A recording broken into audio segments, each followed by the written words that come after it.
Hey, it's Fear. I just want to let you know the episode of FEARCast you're about to listen to is from season 1, so it's old and the material might not be relevant. The conversation's still good, but the band may or may not be still together. The person making movies might not be doing it anymore. But just in case, I wanted to put it out there so you guys can check it out. And also Google the bands, see if anybody's still around. And if you hear music you like, there you go. Also, check out any of the movies mentioned because movies are always still around. Well, I guess unless they pull them away. Anyway, it's an older episode, but a good episode, so I wanted to put it out. Stay tuned, nftfyb.com for everything new. And I hope you come back and enjoy season 2. We're getting some new guests and getting this thing going. So check out the other podcasts, Talk Life Pod, A and Way, and of course, FEARcast. So run along, kiddies. Are you ready?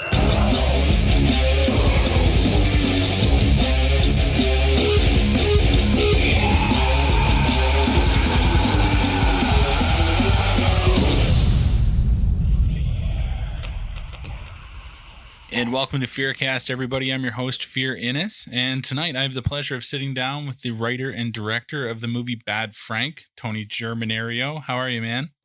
I'm doing good. How you doing? Thanks for having me, Fear. No, not bad. How'd you do on that name? Perfect, 100%. Sounds good, man. So yeah, like we were saying just before we got started here, I had the pleasure of watching the movie, and I really, really enjoyed it. Oh, great. Thanks. So maybe tell my listeners a little bit about Bad Frank, and then we'll kind of springboard off of there.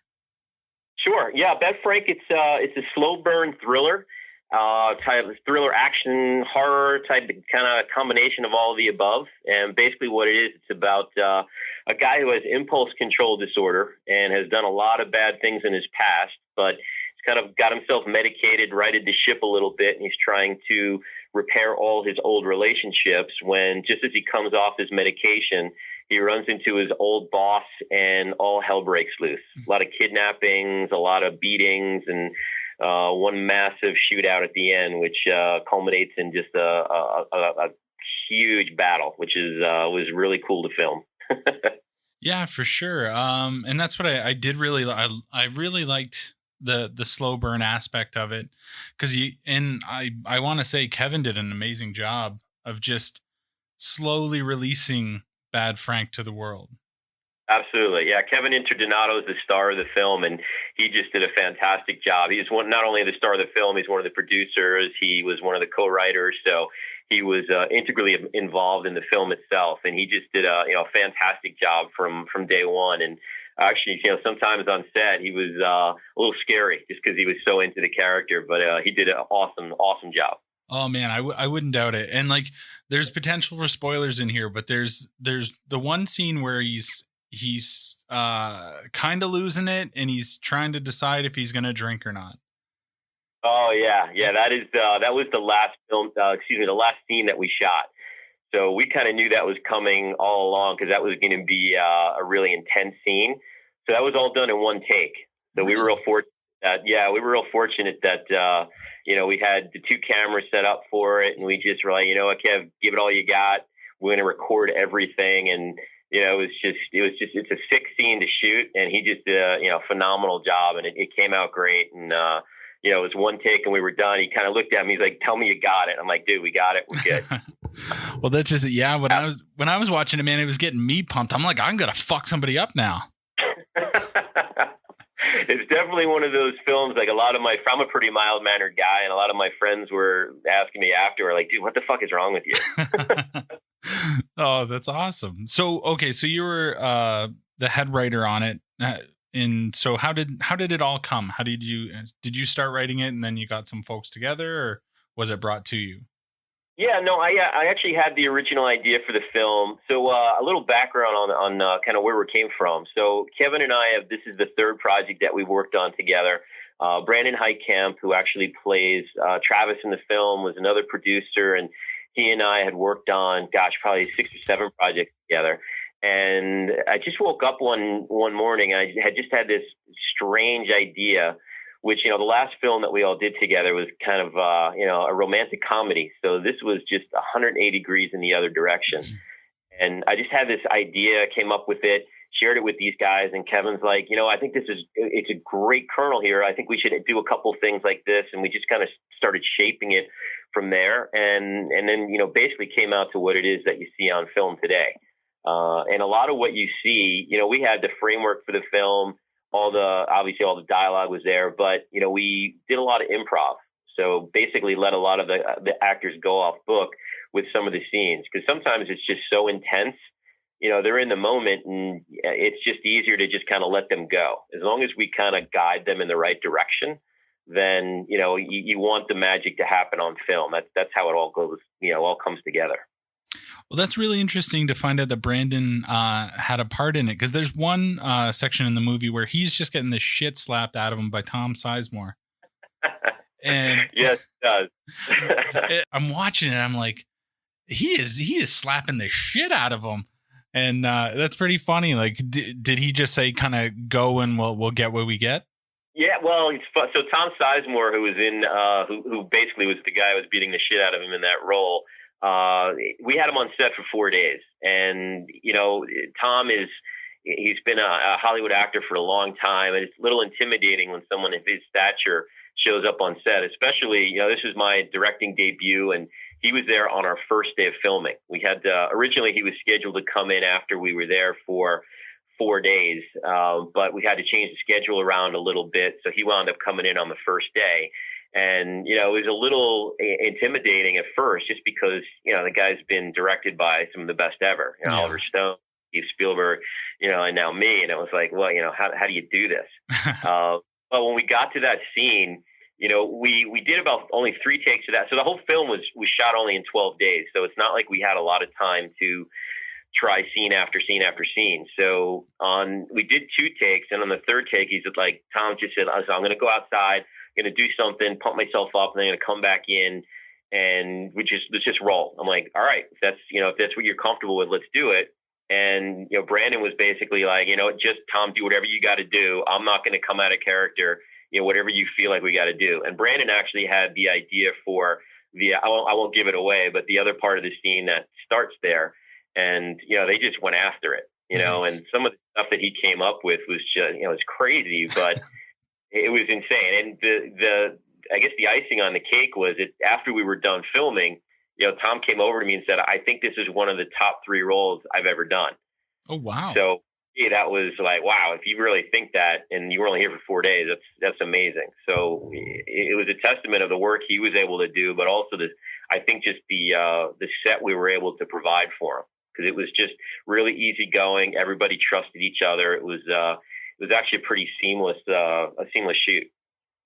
Well, that's pretty, especially if you a lot of the guys you've worked with before. So I'm sure that definitely aided in making everything comfortable. Everybody kind of knew what was up. And absolutely, that definitely helps. Well, and then to have Sizemore come in and just kind of go with the flow. I mean, that's good. Good on you, man. That's really cool.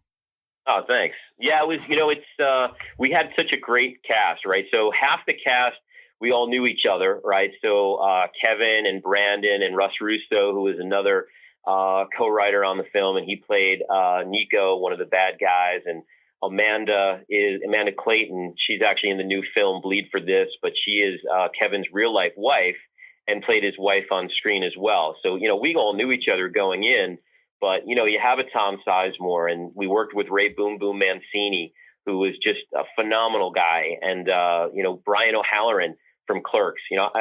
Clerks is a film I grew up on, right? I mean, that was one of the films I first saw that made me want to eventually get into this business. I'm a little late to the game, but, that was one of the movies that I saw that, and I was like, this is amazing. And to be able to work with him was just, even it was just 2 days we worked with him, but just another great guy. And, everyone came on set. They all brought their A game, and it makes it so easy when you're working with people that, just show up and are ready to work. That's awesome. Yeah. And I'm a big fan of Clerks here too. Actually, that's probably why I'm podcasting, is just how much I love Kevin Smith and the things he does. He's the best. Unreal, man. And then, Brian killed it in Clerks. Everything I've seen him in, like I don't think he gets a lot of the sort of accolades that he should, but he definitely acts his ass off. Absolutely. And he does a lot of theater work now, and he just enjoys doing different types of roles. And he's just an interesting guy to talk to. We I didn't get to spend too much time with him, but we emailed each other back and forth a couple things. He's just an interesting guy. He's really cool. Sweet. Maybe I'll just try to see get him on here and do some chatting. Oh yeah. I definitely bet he's got some stories. So Bad Frank, honestly, it's really good. I can't say enough good things about it. Thank you. When's it looking to come out, and how's it being released? Well, we're in the process of finishing up distribution right now. So we're looking at 2 last distribution companies. We'll make a decision there probably within the next week or so. And then in early 2017 is when it's going to come out. So we're in the process of trying to figure out right now, are we going to go with a little mini theatrical, or is it going to go straight to VOD and SVOD and all that good stuff? But, at this point, we can't wait to get it out there for people to see it. The film has been very well received. We're doing well in festivals. I'm actually flying to Milan on Tuesday because we got into a festival over there where we're nominated for some awards. So, it's a very exciting time for us all. We're just really, pumped to get people to see it in the next couple of months here. That's pretty cool, man. And like I said, I really enjoyed it. So I think whatever level you decide to throw it on, I think you guys will do very well with it.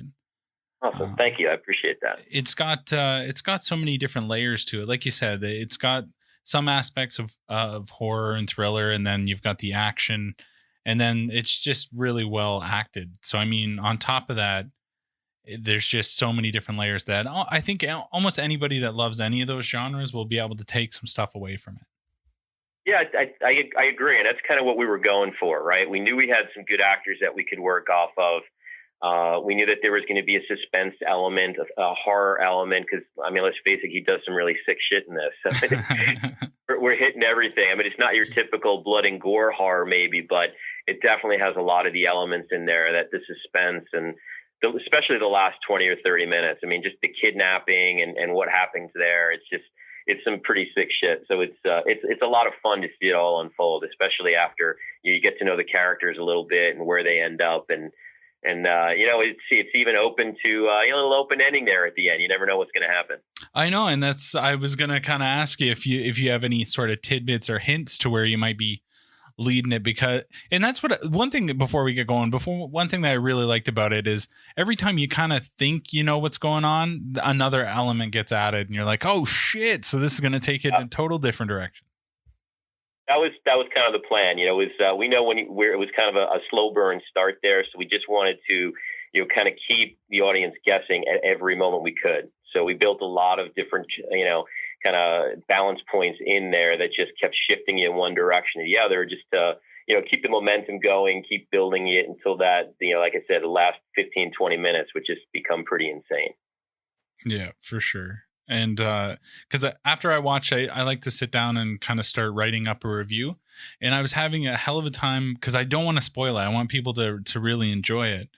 So I'm gonna have to probably rewatch it so I can write it and kind of dance around. But I just love movies like that where it's like you want them to not expect what they are gonna expect, because they're gonna come in thinking, all right, this is predetermined. I know how it's gonna go, but there's so many different little clips that come up, and then like you said, the ending, you're like, holy fuck! Well, we're not done here. Where are we going now? Exactly. And we had, we shot the whole thing. 50% of it was shot in my house, right? And we took every room we possibly could in my house just to keep this as cost effective as we could. I called in every favor with bars I knew and neighbors' houses and stuff like that. And, but we were able to pull it off in such a way that it has a great look to it. I mean, our DP, a guy by the name of Mike Heckanova, and he had a team of Spike and these guys just did a phenomenal job of just keeping everything going and just getting a great look. And so to me, I mean, the style of the film is, almost as exciting to me as just the story itself. No, for sure. Because even the way it's shot, it has this sort of raw feeling without being found footage. And so that's kind of a really cool sort of aspect to it. Yeah. Like it's not over the top artsy where people will be like, but it's still got this sort of, I don't even know, there's something there that makes you feel like you're part of the story, and you're witnessing some shit you probably shouldn't. That's good, because that's what we were going for. That's good to hear that it came across that way. And we also got, no, I don't think any filmmaker will tell you that there always has to be a little bit of luck involved, right? So we got very lucky in the last scene that, there was, we shot it, it was an overnight shoot that night, and we caught the rain in exactly the right way it needed to be shot, right? So we actually shot that one particular scene linearly, and the rain just kept getting harder and harder as we kept shooting. And to have that on film, I mean, that usually costs, tens of thousands of dollars to get rain elements like that on film. And, we got it just out of luck, pure luck. Fuck, that's really cool, man. Because the end scene, like the whole thing is almost like a symphony, just this sort of build up, and then you got the crescendo at the end, and it's so good. It's so good. Yeah, then even trying to get the music right. I mean, you kind of, the things that you think about once you go into post-production, right? So we wanted to make sure in that last shot that, the music had to be simple but haunting, right? And it had to, and we found a guy that did a really good job of kind of conveying that. And it just, that if we didn't have the right music for that, I don't think that scene would have played, especially the way, the way we shot it, the way we kind of put it onto film. So we were very fortunate that the guy did a really good job, and he hit all the key components that we were looking for there. So we're really happy the way it all came out.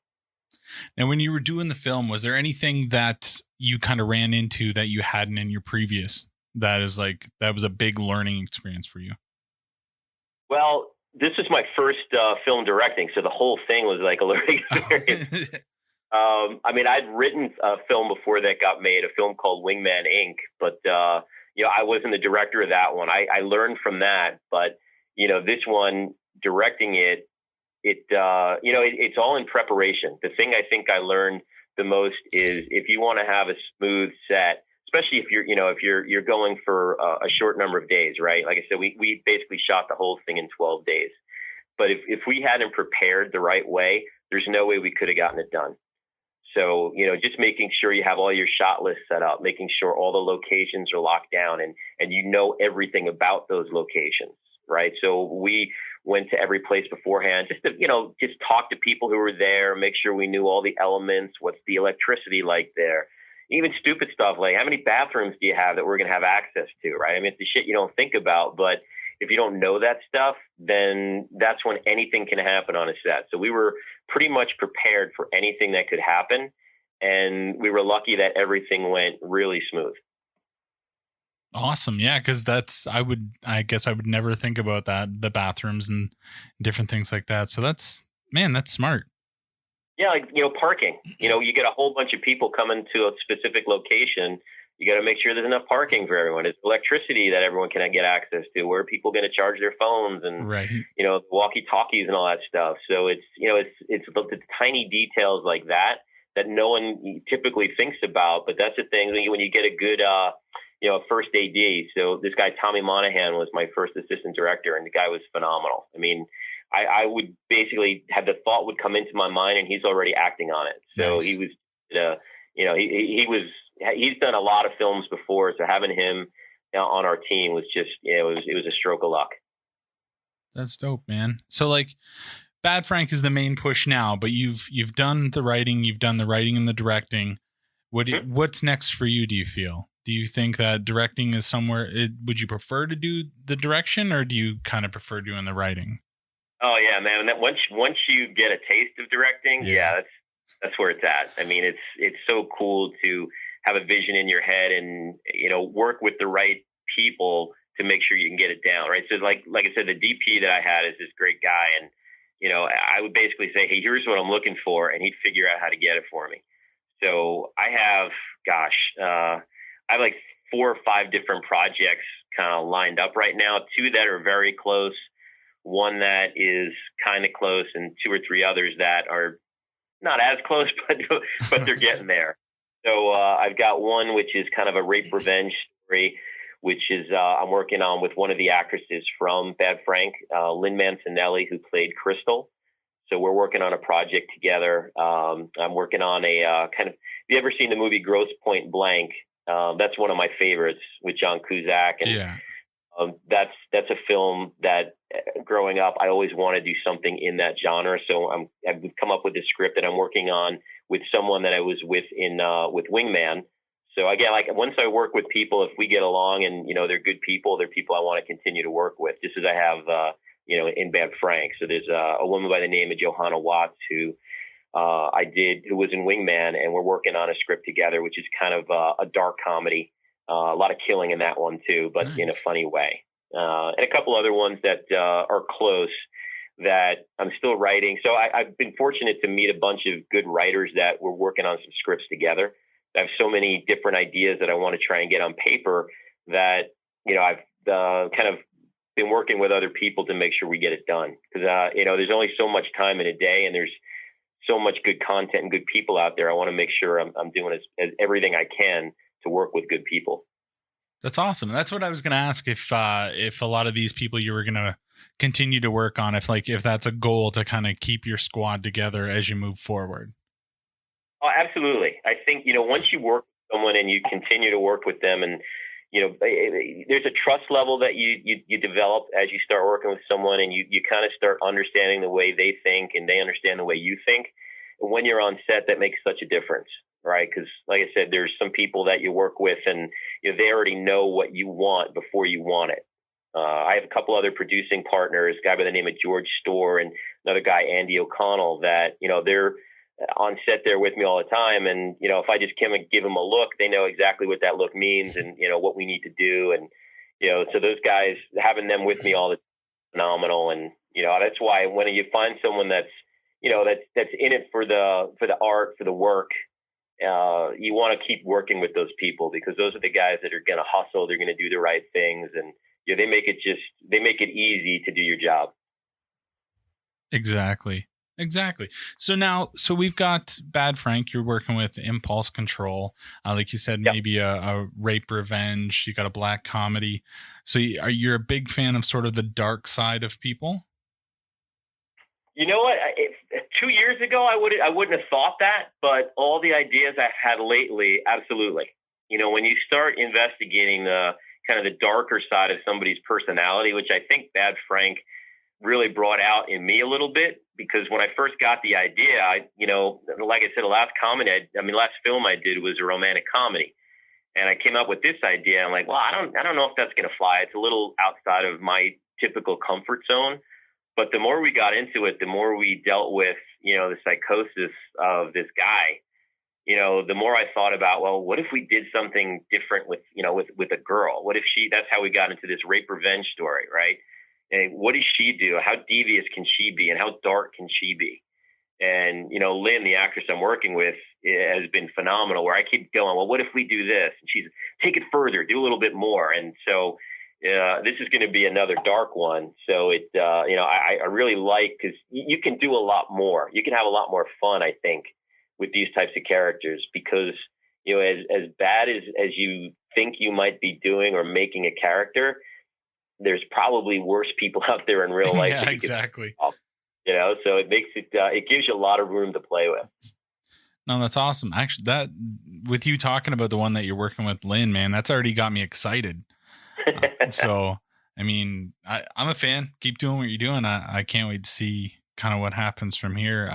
Like I said, Bad Frank was awesome, and thanks. And I'm glad that you've already got some other things on the go, and yeah, I don't know. That's very exciting, man. Especially, I'm a big fan of kind of the psychosis behind a lot of things, like why we do what we do, or why certain people act the way they are, and I think that's what really drew me to this movie, was like, there are people that have to be medicated to function in society, and then once they can't, then that's where you see the spiral, you see what happens.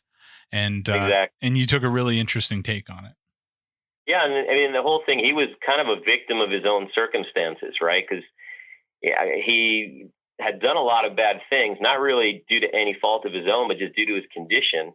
he recognized the condition and really been trying to, fix it and rectify it.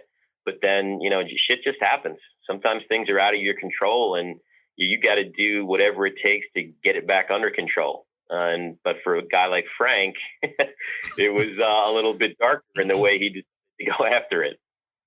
Yeah, and I think everybody kind of goes through that sort of scenario where you get frustrated and you feel that build up, you're going to lash out. And then when you have someone like that, you hit the amplify button and just kind of go with it. Absolutely. And the thing I like about, these types of films is they're really character expositions, right? So, I'm a guy from New Jersey who just made a film in his backyard, basically, right? So I have to look at films in a certain way where I don't have big budgets right now, right? God willing, someday maybe I will, but, right now it's kind of scratch and claw for everything you can get. And you really have to find, the inner workings of the characters that are going to drive a film, right? And so finding the right actors is really important. Finding the right motivations for those actors is real important. And, for me, I have another one that we're, this guy by the name of Joe Manella, who's I'm going to be working with. We've got this, I don't want to share too much, but there's a really cool idea of kind of a post-apocalyptic medical scenario where a lot of bad stuff is going to happen in a very short period of time, and it's how these people all react to it. So it's going to be a real analysis of the personalities of these people and what happens when you kind of confine all these people in one area in a short time frame. So I can't wait to dive into this a little bit more to really explore, all these different personalities, because it's going to be a small cast, but these guys are going to kick each other's asses all over the place. Nice. In a very, like I said, a short time frame. So it's, understanding the kind of backstories. What are these people really done, and why would they be doing the things that they're doing? So that's going to be, it's going to make it a lot of fun. Oh man. I was excited for Bad Frank. All the rest of this shit is I'm like, okay, come on, man, let's get this going. You tell him, I'm telling you, there's so, I can't wait to get some of these stories out there. It's, no doubt.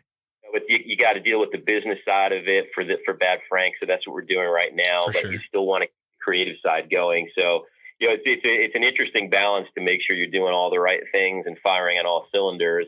But it takes a lot of work. You got to hustle. You got to do a lot of work in order to get there. And, like I said, I've kind of found a great team of people to work with. So I just want to make sure, not only for myself, but for them as well. I want to make sure they're successful. For sure. Like I said, we did this so cheap. Nobody got paid on this film, right? Nobody. It was all done pretty much for the work and just for the love of the process. So I want this film to be successful so that they can all be successful, because they deserve it. No, and I can appreciate that, man. You take care of your own. Absolutely. So on this, how you stated, nobody got paid kind of deal. It was based on the writing and what the actors were going to bring to it. So how did you approach like Brian O'Halloran or Sizemore? Just sold them reading the script kind of deal? There's a little bit of that. I mean, and when I say no one got paid, I mean they get paid a lot, right? Right. Yeah. Everybody got paid, but no, for Brian, we knew someone who knew Brian, and we sent him the script, and it was only 2 days, so we were able to get him at a great rate. Nice. Tom Sizemore, someone knew Tom Sizemore. We got him the script. He really liked the script, and he took it for a lower rate than he normally would. I think Tom was really trying to resurrect some of his past successes. And that's why we were able to get him at a great time. And he did such a phenomenal job in the film. I couldn't have been happier with what he did. And Ray Mancini was just looking for a different type of part. And I can't say enough good things about Ray. He was such a nice guy. He showed up literally for, a couple $100. He showed up, did an awesome job, was the nicest guy on set, talked to everybody. And, this guy showed up, didn't know anybody, just walked right on set, acted like you were his best friend forever. Nicest guy you could ever meet. And even since then, he's been helping to promote the film. He's been talking to different festivals for us. And, those are the people that, for me, it's, I can't make this film successful enough for them so that they can, reap the benefits of it as well. No, and that's good, man. You sound like a really cool dude. I hope nothing but good things for you with this. I appreciate that. And that's pretty awesome to get those guys to come on and be there a short time and have Tom say this is in the top 3 of what he's got to do. That's a staple to yourself, sir, right?